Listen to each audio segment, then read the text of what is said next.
नमस्कार स्टूडेंट्स आज की इस क्लास में हम सजीवों के लक्षण के बारे में पढ़ने वाले हैं ना। जो पिछली क्लास हुई थी उसमें हम जो है नया चैप्टर शुरू किए थे सजीवों के लक्षण। ठीक है, तो इसमें जो है हम सजीवों के लक्षण के बारे में जो है 4 लक्षण देख चुके थे, जिसमें था सजीवों में श्वसन, है ना, सजीवों में श्वसन होता है, सजीवों में पोषण होता है, सजीवों में उत्सर्जन होता है और सजीव जो है गति करते हैं। ठीक है ना, तो इन 4 लक्षणों के बारे में हम जो है पढ़ चुके थे। ठीक है, और आज जो उसके बाद जो है और जो अगला लक्षण है सजीवों में जो पाया जाता है उसके बारे में हम पढ़ेंगे। तो देखिए, अगला जो 5वां जो लक्षण है वो है सजीवों में संवेदनशीलता। क्या है? संवेदनशीलता। ठीक है, क्या होता है संवेदनशीलता? चलिए समझते हैं, है ना। तो जितने भी सजीव है उनमें क्या पाया जाता है? संवेदनशीलता। मतलब जो है जो संवेदनाएं जो होती है ना, ठीक है, संवेदनाओं को हम क्या करते हैं? ग्रहण करते हैं। ठीक है, तो वही क्या है? संवेदनशीलता। मतलब उदाहरण के रूप में यहाँ पर समझिएगा, है ना। जैसे कि मान के चलिए आप क्या हैं, आप जैसे कि आग जो है ना, कोई चीज़, ये मान के चलिए कोई बर्तन है। क्या है? ये बर्तन है। ये बर्तन जो है गर्म है, तो जैसे ही आप क्या करते हैं, इसको छूते हैं तो आपका हाथ तुरंत क्या हो जाता है? जलता है तुरंत हाथ जो है, और आप क्या कर लेते हैं? हाथ को जो है तुरंत हटा लेते हैं। तो ये क्या है? संवेदनशीलता। ठीक है ना, समझ गए। इसके बाद जो है ये हो गया एक उदाहरण। इसके अलावा मान के चलिए आप कहीं पर चल रहे हैं। क्या कर रहे हैं आप कहीं पर चल रहे हैं और अचानक से क्या हो जाता है? कोई चीज़ जो है आपके पैरों पर जो है चुभ जाती है, जैसे कांटा मान के चलिए, है ना। आपके पैरों में क्या हो जाती है? चुभ जाती है। आप तुरंत क्या कर लेते हैं? पैर को हटा लेते हैं, है ना। तो ये भी क्या है? ये भी जो है एक संवेदनशीलता ही है ना। समझ में आया?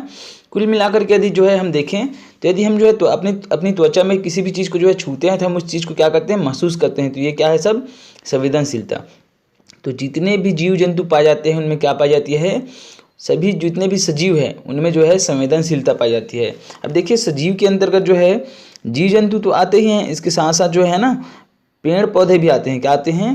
पेड़ पौधे। ठीक है, पेड़ पौधे भी आते हैं। इस कारण से देखिए, जो छुई मुई का जो पौधा होता है ना, आप देखे होंगे छुई मुई पौधा। तो छुई मुई का जो पौधा जो होता है, उनकी पत्तियों को जैसे ही आप छूते हैं तो पहले तो शुरू में जो है ये इस प्रकार से फैला रहता है, इस प्रकार से। ठीक है ना, लेकिन इसके बाद जो है जैसे ही आप क्या करते हैं, उस पत्ती को जो है छुई मुई का जो पौधा होता है उनकी पत्तियों को यदि आप छू देते हैं तो पत्ती जो है इस प्रकार से बंद होने लगती है। जैसे कि यहाँ पर ये जो है छूने से ये बंद हो रही है ना। तो ये भी क्या है? एक प्रकार से संवेदनशीलता है। तो जो पेड़ पौधे जो होते हैं उनमें भी क्या पाया जाता है? संवेदनशीलता जो है पाया जाता है। समझ में आया? तो ये 5वां लक्षण था। सजीवों में क्या पाया जाता है? सजीवों में जो है संवेदनशीलता होती है। ठीक है, समझ में आया? उसके बाद जो है हम अगला देखेंगे, सजीवों में वृद्धि होती है ना। सजीवों में क्या होती है? वृद्धि। तो जितने भी जो सजीव है उनमें क्या होती है? वृद्धि होती है। देखिए, कोई भी बच्चा जो है, मनुष्य जब जन्म लेता है तो क्या रहता है? शुरू में जो है शिशु के रूप में रहता है, छोटा रहता है, लेकिन धीरे धीरे क्या होती है? उसकी हाइट जो है, उसकी लंबाई जो है क्या होने लगती है? बढ़ने लगती है ना। तो ये क्या है? वृद्धि है। ठीक इसी प्रकार से जो पेड़ पौधे जो होते हैं उनमें भी क्या पाया जाता है? वृद्धि होता है उनमें भी, है ना। उनकी भी जो लंबाई जो है क्या होती है? लगातार जो है बढ़ती है। तो जितने भी सजीव है उनमें क्या पाया जाता है? जितने भी सजीव जो है उनमें क्या होती है? वृद्धि होती है। समझ में आया? ये जो है 6वां लक्षण है किनका? सजीवों का, कि उनमें क्या होती है? वृद्धि होती है। ओके, उसके बाद जो है हम अगला लक्षण देखते हैं। जो सजीव जो होते हैं वो कोशिकाओं से बने होते हैं। किससे बने होते हैं? कोशिकाओं से। अब कोशिका क्या होती है ना, तो कोशिका हमारे शरीर की जो है सबसे छोटी इकाई है, जिससे मिलकर क्या होता है? हमारा शरीर बना होता है ना। आप देखे होंगे जब आप घर बनाते हैं, क्या बनाते हैं आप? जब घर बनाते हैं, ठीक है ना, जब घर बनाते हैं तो क्या होता है? घर में जो है, घर को बनाने के लिए हमको जो है छोटी छोटी ईंटों की आवश्यकता होती है ना। हमको ईंटों की आवश्यकता होती है। छोटी छोटी ईंटों को जोड़ करके हम क्या करते हैं? बहुत बड़ा बिल्डिंग क्या कर लेते हैं? तैयार कर लेते हैं। ठीक है, तो जिस प्रकार से घर जो है छोटी छोटी ईंटों से मिल करके जो है ना, रेत और जो ईंट जो होते हैं उनसे मिल करके बने होते हैं, ठीक उसी प्रकार से जो है हमारा शरीर भी जो है किनसे मिल करके बना होता है? कोशिकाओं से मिल करके बना होता है। किनसे मिल करके बना होता है? कोशिकाओं से मिल करके बना होता है। और हमारे शरीर में जो है करोड़ों, है ना, करोड़ों अरबों क्या हैं? कोशिकाएं हैं, जो हमको जो है साधारण आंखों से दिखाई नहीं देते। तो जितने भी जो सजीव है ना, उनका शरीर किनसे बना होता है? कोशिकाओं से बना होता है, चाहे वो पेड़ पौधे हों या फिर जो है जीव जंतु हो। ठीक है, उनको हम सूक्ष्मदर्शी से देख सकते हैं। यहाँ पर देखिए सूक्ष्मदर्शी का ये चित्र दिखाया गया है। ठीक है ना, इसकी सहायता से हम क्या कर सकते हैं? देख सकते हैं। ओके, उसके बाद अगला लक्षण देखिए, सजीवों में प्रजनन की क्रिया होती है। ठीक है ना, सजीवों में क्या होती है, प्रजनन की क्रिया होती है। प्रजनन कहने का मतलब ये है अपने ही समान जीवों को क्या करना, उत्पन्न करना। ठीक है ना, अब देखे होंगे जैसे बिल्ली है, तो बिल्ली क्या करती है, बिल्ली जो है अपने ही समान जो है बच्चे को जन्म देती है ना, बिल्ली को ही क्या देती है, जन्म देती है। वैसे ही जैसे मुर्गी की बात करते हैं, मुर्गी जो है अंडे देती है और अंडे से क्या निकलते हैं, चूजे निकलते हैं, और वही चूजे आगे चलकर क्या बन जाते हैं, मुर्गी बन जाते हैं। समझ में आ रहा है ना। तो इस प्रकार से जो है ये तो जीवों की बात हो गई। और यदि हम पेड़ पौधे की बात करें, पेड़ पौधे से क्या होती है, बीज उत्पन्न होती है, और बीज से फिर क्या बनते हैं, वही बीज जो है उग करके जो है पौधे के रूप में जो है क्या होते हैं, पौधे के रूप में जो है परिवर्तित हो जाते हैं, पौधे बनते हैं। और पौधे से फिर क्या बन जाता है, फिर से जो है वृक्ष बन जाता है ना, बड़ा जो है पेड़ या वृक्ष बन जाते हैं। समझ गए यहाँ तक। तो इस प्रकार से हम देखते हैं तो दोस्त जो सजीव जो होते हैं उनमें क्या पाई जाती है, उनमें प्रजनन की क्रिया होती है। प्रजनन की क्रिया कहने का मतलब है अपने ही समान जीवों को उत्पन्न करना। ठीक है, तो जितने भी सजीव हैं उनमें क्या पाया जाता है, उनमें प्रजनन की क्रिया पाई जाती है ना, प्रजनन की क्रिया होती है। ये हो गया 8वां लक्षण। उसके बाद 9वां लक्षण देखते हैं, सजीवों का जीवन काल निश्चित होता है। मतलब जितने भी जो सजीव जो है ना उनका जीवन काल क्या होता है, जो है निश्चित होता है। मतलब वो कितना दिन तक जिएगा जो है लगभग निश्चित रहता है। जैसे मान के चलिए यहाँ पर देखिए दिया है, मतलब ये है कि जैसे आप किसी चीज़ को देखते होंगे, जो जैसे घर है, बिल्डिंग है ना, तो बिल्डिंग का जो है कई साल तक जो है वो टिका रह सकता है, कोई ज़रूरी नहीं है वो क्या हो जाए, समाप्त हो जाए। लेकिन जीव ऐसा होता है क्या, नहीं होता। आप देखे होंगे अपने जो है रिश्तेदार में देखते होंगे, जो बुजुर्ग हो गए रहते हैं ना, उनकी जो है देहांत हो जाती है। तो जितने भी जो जीव जो हैं, चाहे मनुष्य की बात करें या फिर और कोई जीव की बात करें, है ना, वो एक निश्चित समय तक क्या होता है, जीवित रहता है, फिर उनकी क्या हो जाती है, मृत्यु हो जाती है। ठीक है, मतलब जीवन काल जो रहता है, जीवित रहने का जो काल रहता है वो निश्चित रहता है। किसमें, सजीवों में। देखिए यहाँ पर दिया हुआ है कौन लगभग कितने जीवन काल लगभग कितना होता है। देखिए मनुष्य जो है 80 से 100 साल तक क्या होता है, जीवित रहता है। शेर की बात करें 20 से 25 वर्ष तक, घोड़ा की बात करें 25 से 30 वर्ष तक, और यहाँ पर गिलहरी की बात करें तो 8 से 9 वर्ष तक, है ना। इसके अलावा जैसे हम जो है यहाँ पर देखिए हाथी का देखते हैं तो 70 से 90 वर्ष तक। इन सबको जो है आप अपने बुक में देख सकते हैं। ओके, उसके बाद हम आगे यहाँ पर देखेंगे, है ना, सजीवों में समानताएं। तो सजीवों में जो है क्या क्या समानताएं होती है इसके बारे में हम देखेंगे, है ना। तो जितने भी जो सजीव हैं उनमें कुछ ना कुछ क्या होती है, समानताएं जो होती है, मूलभूत समानताएं होती है ना। समानताएं मतलब जो है यहाँ पर उनके लक्षण जो है एक दूसरे से क्या होते हैं, मिलते हैं, मिलते जुलते हैं। जैसे कि मान के चलिए देखिए सभी सजीव चाहे जंतु हो या फिर पौधे, उनमें मूलभूत समानताएं पाई जाती हैं। इन सभी का शरीर कोशिकाओं से मिलकर के बना होता है, अभी बताया हूँ, है ना। जितने भी जो सजीव है उनके शरीर जो है कोशिकाओं से मिलकर के बना होता है, और इनमें जैविक क्रियाएं होती है, जैसे गति है, गति कहते हैं ना, जितने भी जीव जंतु है चलते रहते हैं, इधर उधर उनके शरीर में गति होते रहता है। पेड़ पौधे भी जो है हवा जब आती है तो उनमें भी गति होता है, इधर उधर वो जो है हिलते डुलते रहते हैं। इसके अलावा जो है उनमें भी गति होती है, आगे की ओर वो जो है ऊपर की ओर बढ़ती है। ठीक है, प्रचलन होता है, एक जगह से दूसरी जगह जो है सजीव जो आते जाते रहते हैं ना, उनका जो है प्रचलन होते रहा। वृद्धि भी होती है, किनमें, जो सजीव हैं उनमें, सभी सजीवों में वृद्धि होती है। पोषण होता है, मतलब वो जो है भोजन करते हैं, ठीक है ना। इसके अलावा जो है श्वसन करते हैं, परिसंचरण होता है उनके शरीर में, प्रजनन होता है। तो ये सभी क्या है, ये सभी जो है सजीवों में पाई जाने वाली समानताएं हैं। ठीक है, ओके, समझ में आ रहा है ना।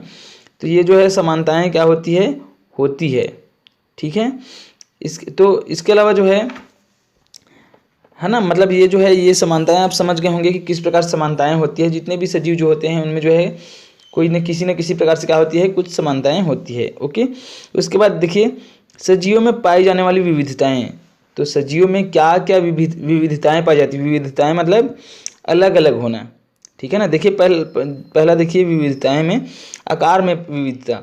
तो जितने भी जीव होते हैं उनके आकार में विविधता पाई जाती है। मतलब कोई जीव छोटा रहता है, कोई बड़ा रहता है, कोई बहुत बड़ा रहता है, कोई बहुत छोटा रहता है, जिसको हम अपनी आंखों से नहीं देख पाते, जिनको हम सूक्ष्म जीव बोलते हैं। जो सूक्ष्म जीव जो होते हैं ना, जिनको हम साधारण आंखों से नहीं देख पाते, ठीक है। और कुछ जीव बहुत ज़्यादा बड़े बड़े होते हैं, जैसे हाथी है आपका, बड़ा मछली है, ब्लू व्हेल है, ये सब बहुत बड़े बड़े जीव हैं, है ना। तो इस प्रकार से जीवों के आकार में जो है क्या पाया जाता है, विविधता पाई जाती है। देखिए ये सूक्ष्म जीव है, ये जो है पैरामीशियम है, ये स्पाइरोगायरा है, ये यूग्लिना है, ये सब क्या है, सूक्ष्म जीव है जिनको हम अपनी साधारण आंखों से देख ही नहीं पाते, इनको हम सूक्ष्मदर्शी की सहायता से ही देख सकते हैं। ओके, उसके बाद देखिए भोजन में विविधता। तो अलग अलग जीव क्या करते हैं, अलग अलग जो है भोजन जो है प्राप्त करते हैं।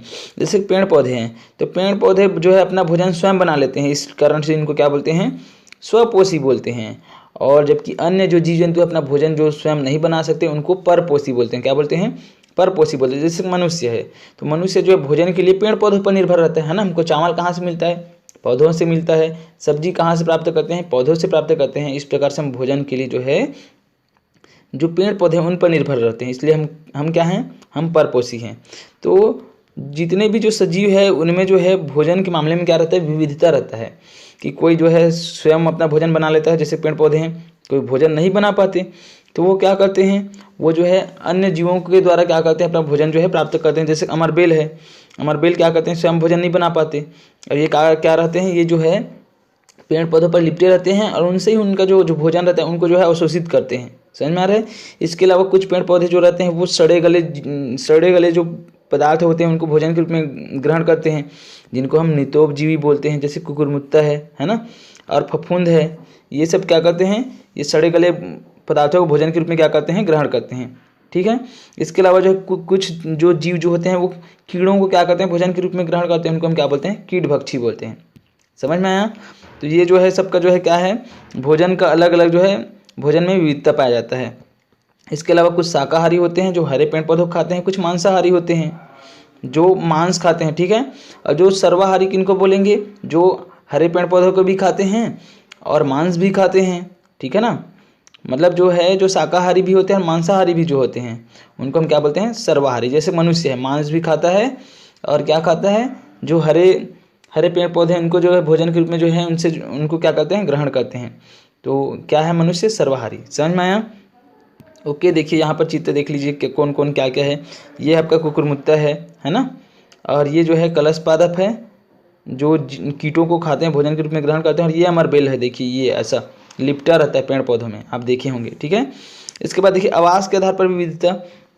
तो आवास के आधार पर किस प्रकार से विविधता होती है, तो सजीवों के आवास के आधार पर जो है स्थलीय, जलीय और मरुस्थलीय में विभाजित किया गया है ना। मतलब जो है देखिए आवास मतलब क्या, रहने का जो है जगह रहता है। आप कहाँ पर रहते हैं, अपने घर में रहते हैं, वही आपके क्या है, आवास है।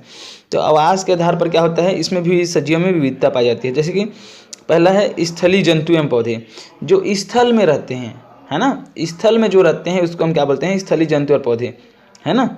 जैसे कि जैसे गुलाब फूल है, गुलाब का पौधा है, मनुष्य है, घोड़ा है, शेर, गाय, बकरी, नीम, बरगद, आम, ये सब कहाँ रहते हैं, स्थल में रहते हैं, मतलब जमीन में रहते हैं।